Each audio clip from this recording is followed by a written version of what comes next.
I thought I'd make a quick video on how to set up your bass from bass players, from a musician's perspective. You know, these things, they're organic and they can move around, and so it's really important that if you do turn up to a gig and the neck of your bass has got warm in the back of the bus, or the humidity has changed significantly, if you're on tour, you could get your bass out of the gig bag, out of your flight case, and it's just moved a little bit. And in some cases, it's moved enough that actually you can't play it. You can't use that bass. So if you're on a big tour, you'll probably have two basses. But if you're just doing, you know, little gigs over in on the continent or something like that, you've got one bass. You put it. Ryanair wouldn't let you put it in the hold, right? You know the story. And you've made you put it on hold. Sorry, they wouldn't let you put it on the overhead locker. So now your bass is the headstock has moved, and your bass is unplayable on the gig. So you really need to be able to just make those small adjustments to get your bass back into a playable condition. So I'm not going to go into the whole weeds of a luthier setup. I'm gonna quickly reset this bass so that it's in a good playable condition, and then I'm gonna look at the intonation just to make sure it's in tune, and then we're going to be good to go. So this is not meant to be a replacement for a visit to the luthier to have your bass set up. It's just meant to be a maintenance kind of thing, get you out of trouble type setup, and the sort of setup that a bass player should be able to do. It's going to get you out of trouble. So minimal tools. These are just the tools that I've got in my gig bag. The Allen keys and screwdrivers for the various basses that I've got. They all come with me. All the Allen keys, not all the basses. But for this setup on this bass, I need three things. I need a Phillips head screwdriver. I need a small Allen key that's going to fit this bridge, and I need a larger Allen key that is going to fit the truss rod bullet adjuster at the headstock. Okay, and that's all I'm going to need for this demonstration. I'm not going to use a ruler. I'm not going to be measuring anything. I'm going to be doing it by eye. I'm going to be doing it by feel, as if I'm doing it in the field. I've turned up at a gig and my bass neck has moved. All right, so that's what I'm going to do in this video. All right, let's get on with it. Okay, so this is a nice bass. It's not one of my basses. It's one of my students has brought this bass round for me to have a look at. And the reason why I think he's brought it round is, if I just take the bass,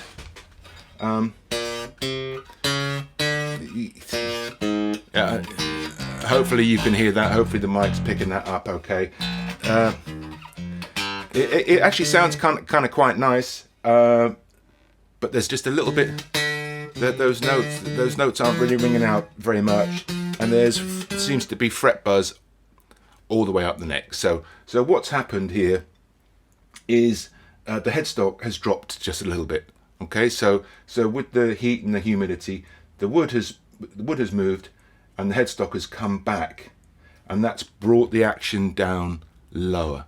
Okay, so a lot of people think when they're starting out that this is where you adjust the action, and it is. This is where you adjust the action at this end of the bass, but you also adjust the action at this end of the bass by changing the relief in the truss rod.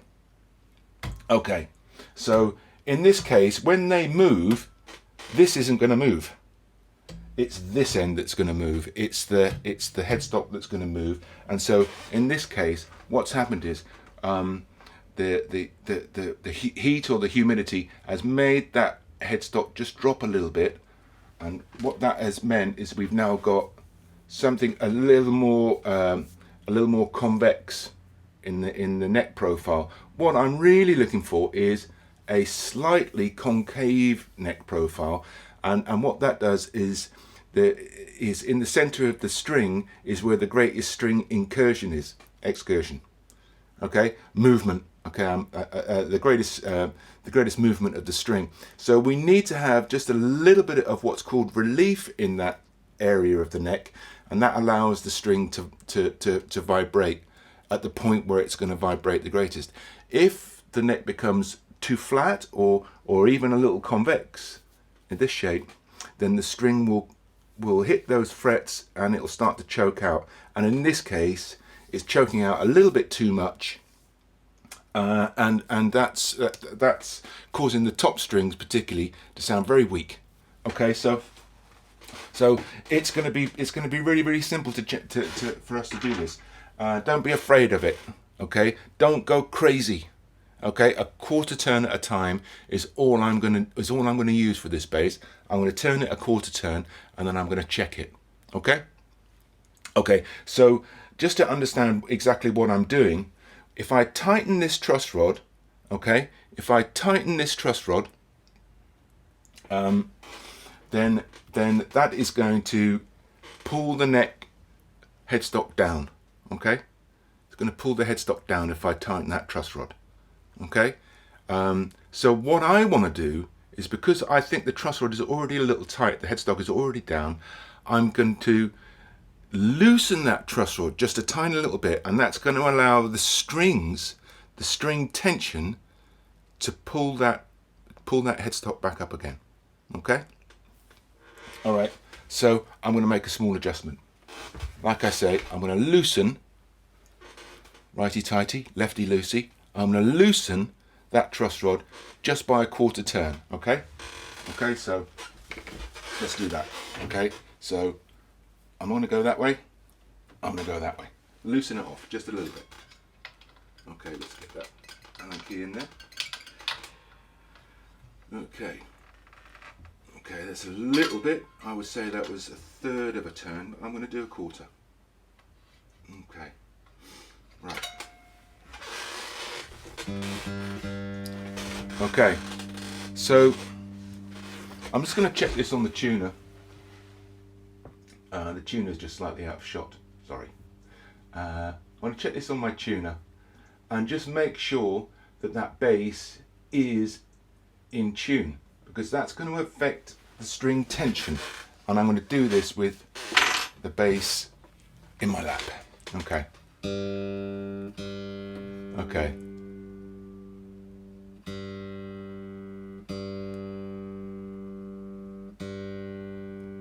All right. All right. Okay.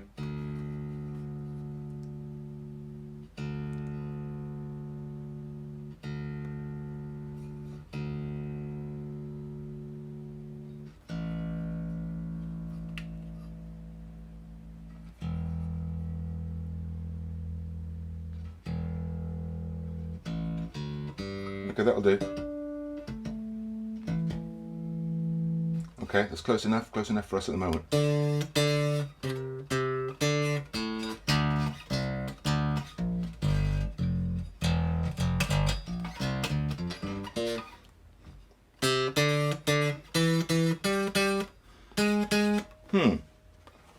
Okay, so there's still a bit of fret buzz there.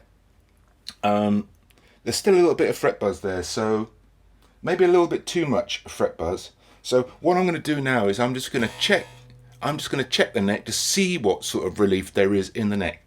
And the best way to do that is to just fret here on the F, and find a spot up the top of the neck. Find a spot at the top of the neck, and then fret that and have a look. Let's have a look. Okay, so what I want to see by doing this is a gap between the strings that I can push down with this finger. Can you see me doing it? Okay, so there's a little gap there. I want to see that little gap, and I want to see something like, roughly, a business card. If I can put a business card in that little gap, that's going to, right in the middle where I'm tapping it down, that's going to be around about the right amount of neck relief, concaveness, if you like, in that neck. So that's what I've got. That is what I've got. I'm just going to check on the top string, because that's the most buzzy. And yeah, I've got a bit of relief there. Okay. I've got a little bit of relief there, so I'm quite happy with that. I'm not going to adjust that neck again. I think I've taken out the I think I've taken out the error in the neck. It was a little bit too straight, and I've just allowed those strings just to pull the neck headstock forward a little bit, giving me that little bit of relief that I want. So I'm not going to adjust that neck again. I'm going to go to the other adjustment now and see if I can just get a little bit of a clearer note. Okay, so really the worst string on this bass is the G string. So that's the one I'm going to adjust first, and I'm going to give that G string about a half a turn up. Okay, sometimes these bridge saddles collapse a little bit, but I don't think so on this one. They're nice and tight in here. So I gave it a half a turn, and I'm going to give this outside one another just to even it up. Okay, right, now let's have a look. I'm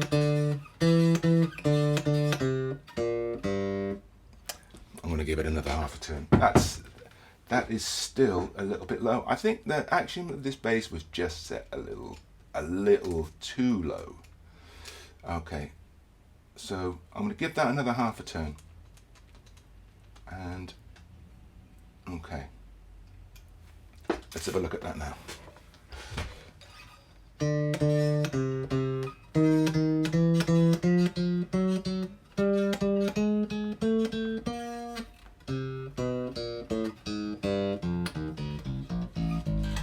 Okay, right. Okay, so I've gotten rid of quite a lot of the buzzing now. It's within the realm of tolerable, I would say, for me. But now what I'm going to do is I'm going to have a think about this bass. You know, what's it for? So this is a Marcus Miller jazz bass. Okay, we've got it strung with by my standards fairly light strings. The strings are actually quite bright. They're in quite good condition. So I'm not going to change the strings. As I said, I'm just doing like an emergency setup here. So I'm not going to change these strings and go through the whole setup process. These strings are bright enough. There's still some life left in these strings. I'm going to assume, in fact, I know that my ex-student is a bit of a Marcus Miller fan. So what I'm not going to do is give him a James Jamerson setup, okay, with a high action, so we just get a pure round tone. Part of the Marcus Miller sound, part of the jazz bass sound, especially with the thumb, is a little bit of fret buzz. So I don't want to take all of that character out of it. If I do, it's not going to be the right. It's not going to be the right sound. So it just goes to show that that learning how to set up your bass can really help to contribute to your sound. And if I'm doing sessions, I'll often reset my bass for a particular track. You know, just make small adjustments. If I'm playing with a pick, I might just put a little bit less relief in my neck, so the strings start to grind against the frets a little bit, and that gives me a particular sound. If I don't have that, I get this pure bass tone that doesn't sound aggressive enough with the pick. So you can use this. You can use your setup. It's almost like a tone control, right? And you can get a lot more sounds out of one bass than if you just have it set the same way all the time. Okay, but back to this bass.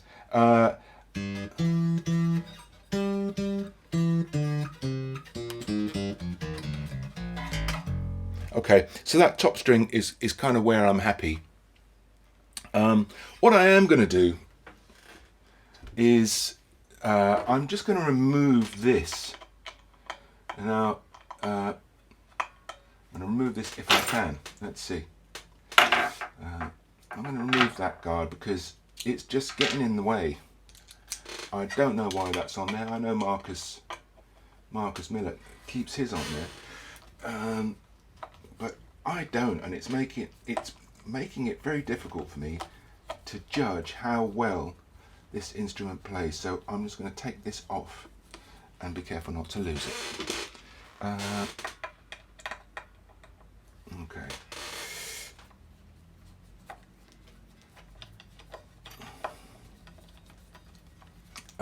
want to be able to play. There are a lot of different tones through here. You're plucking with your plucking hand. Plucking up by the fingerboard gives you a particular tone. Plucking over the neck pickup here gives you a different tone. Plucking over the everywhere here is going to give you a different tone. Generally more punchy and brighter towards the back, with a longer pillowy sound as you move towards the neck. So country sounds here, Jacko sounds here, and like regular middle grounds kind of bass sounds over that front pickup. So I want to be able to pluck there so I can judge whether this bass feels right. Okay, so I just adjusted that top string, and now the rest of them are a little bit out of balance. I think that top string was just a little too low. I don't think I'm going to have to do as much adjustment on these bottom strings. So what I'm going to do is I'm just going to give these half a turn, and we'll see what happens. I don't want to go too high, like I said. I don't want to take the character away from this bass and just have it produce a sine wave. It's not, anybody who buys this bass or uses a bass like this and strings it with round wound strings, quite lightweight round wound strings. I think these are probably 40 on the top. Anybody who strings a bass like this, the way my student has, is not looking for a Jameson sound from that bass. So he's looking for, he's looking for a funky Marcus Miller sound. He's got a Marcus Miller signature bass. So let's see if we can maintain that character.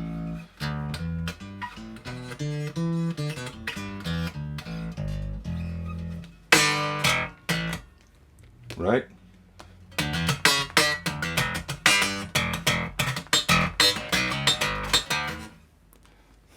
Not quite Marcus Miller sound yet, but I've got everything set flat. I'm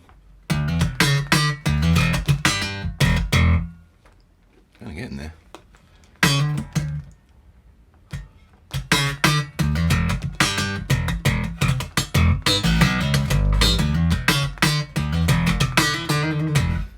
Something like that. It's a long time since I've done any slapping, but I'm starting to get a bit. Can you hear? We've still got. If I really whack into that string, it's still going to give me that little bit of character, but I can get a full note out of it if I don't want that buzzing character. So I'm pretty happy with that, right? If I look across the fingerboard as I go across the strings, none of the strings feel like they're particularly out of place. I think if I was doing the full setup on this bass, I'd raise that back pickup just a little bit to balance the sound and make it feel a little better. So when I finish this video, I'll probably do that for my student. But what I wanted to do in this video is return this bass to a playable condition. And it feels and sounds like a 70s jazz bass. So I'm pretty happy with that. Okay. Okay, so what I'm going to do now is just the last adjustment that I'm going to do with this bass. I'm just going to check the tuning again. Okay. And you should have a tuner in your gig bag. I recommend a plug-in tuner, because the headstock vibration type tuners are not really accurate enough to do this sort of work. But look, we have made some adjustments here to this bass. And what happens when I adjust the neck and I adjust the bridge is I can shift the intonation of the bass just out a little bit. Okay. All right. First of all, I need to get the bass in tune in the middle. So I'm plucking at the 12th fret with the harmonic and trying to get it as close to a stable pitch as I can on the tuner. You see me looking up at that tuner. I've got a very sensitive tuner here. Okay, right. So now the bass is in tune, And I changed the string tension when I put the bass in tune, and that's having an effect on the neck profile as well. So keep your bass in tune. Okay, little tip: keep your bass in tune all the time. Don't let it go out of tune, because it's gonna the tension of the strings could change, and the neck's gonna move. Okay, so keep it in tune. Okay, so now I've got the bass in tune. It's kind of it's a quick and dirty setup, but it's meant to get you back on the gig, right? So let me just do this, just in case you're doing a quick and dirty setup on your bass and you've had to make some adjustments. We're going to need to look at that. We're going to need to look at the intonation. So I'll give you a brief explanation of what that is. Okay, so I've plucked the G string here at the 12th fret, and now I'm going to fret the G string at the 12th fret, right? Okay, so pluck it again. Okay, that's kind of in tune. I don't know if you can hear that, but that is slightly sharp. Slightly sharp. Can you hear the fretted note is slightly sharp? Okay, so if your fretted note is slightly sharp, you need to lengthen the string by pulling this bridge saddle back just a little bit. Okay, so that's what I'm going to do. It's not crazy sharp, so let's just tighten this and pull this back a couple of turns, and then we'll just check it again. Okay, now the harmonic has gone out of tune, so let's just get the harmonic back in tune again, and you'll notice that I always go down, always tune up. We never tune down, right? It's far more stable if you tune up. Okay, so I'm just slowly increasing the tension. Right, so that's my harmonic in tune, and that's my fretted note in tune. I've nailed it first time. All right, that's experience for you. Right, okay, so I'm going to do this across all the strings.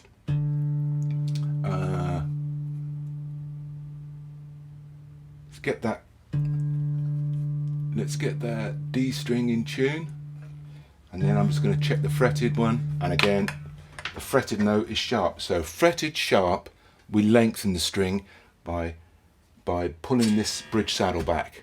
Okay, and we pull that bridge saddle back. FSL, you can remember that. Fretted sharp lengthen. Okay, fretted sharp lengthen. Let's just check that again. Okay, let's just drop it, and again I tune up, never down.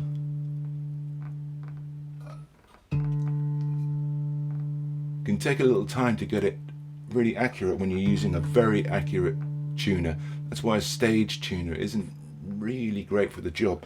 But if you've got a copy of Logic and you're at home, okay, make sure you don't press too hard. Okay, so that fretted note is still way sharp. So let's get in there and give that a good old move. That's a long way sharp. Okay. If you've got a copy of Logic or the tuner in Logic, I'm not using the Logic one. I'm using the Brainworks one from Universal Audio. But if you've got Logic or something like that home recorded, the tuner in that is very accurate. You can use that.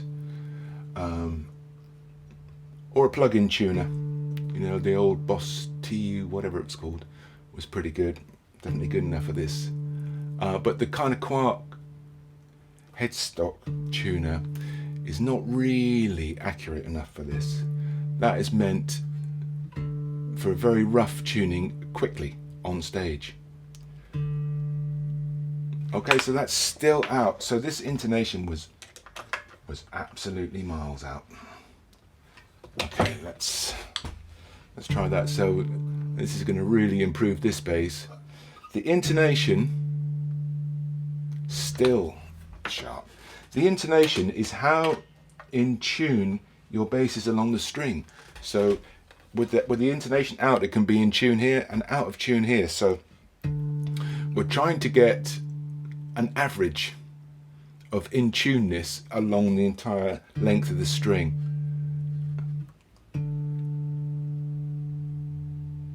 Remember, I'm going to go down a little bit.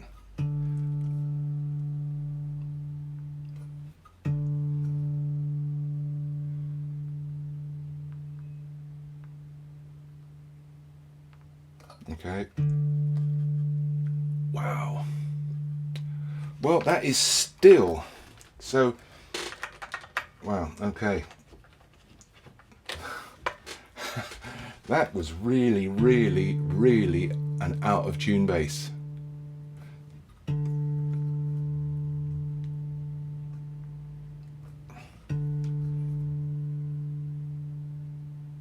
Okay. Now we're getting there. Okay, let's have a look at this. Okay, so there's the A string. And the A string, oh. Okay, so the A string. Do you know what? I think that's probably good enough. I think that's probably close enough. It's slightly flat. Actually, that A string. So the A string is slightly flat. So, fretted. The fretted note is flat. So I'm going to shorten that string, but it was so tiny. I'm only going to make a really tiny adjustment there. Okay, it was minuscule. Okay. Okay.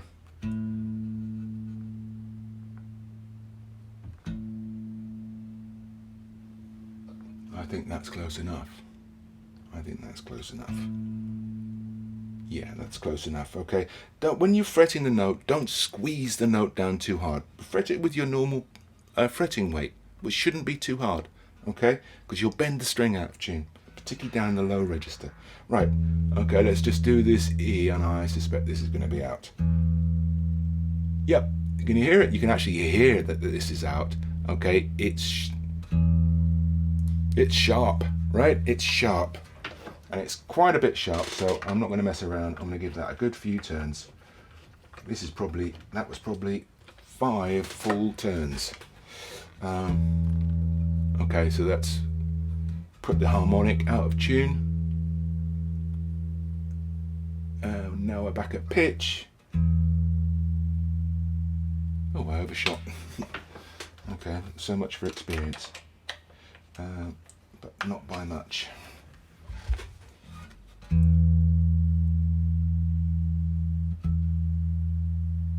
you know what, that's about right. I think I've hit the nail on the head there.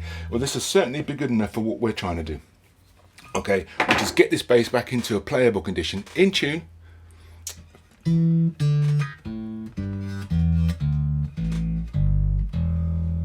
All right, all across the neck. All right, and at the top, in tune. Okay, so I can play a chord, and it's going to sound in tune. So there's the major 10th. I can play. Ooh, in tune. Yeah.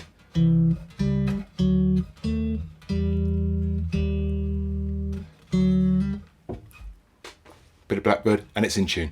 It's certainly in tune enough for this gig that we're about to go on stage. So that's it. I'm not going to put that guard back on again. I'll leave that off. So that's it. So just a quick recap. Emergency setup for your bass. Okay. The thing is to find out where the movements occurred, and to tell you the truth, if you've got to the gig and it's changed, it's not the bridge. If it's changed on the way from one gig to another, it's not the bridge, it's the neck. Okay, so if you've got too much buzzing, or even the strings are actually grounding on the fingerboard, which has happened to me on a number of occasions, then there's not enough relief in the neck. So just make sure your bass is back in tune, tuned to pitch, right? Tuned to concert, or whatever pitch that you have it tuned to if you do a drop D or something. So make sure it's tuned back to pitch.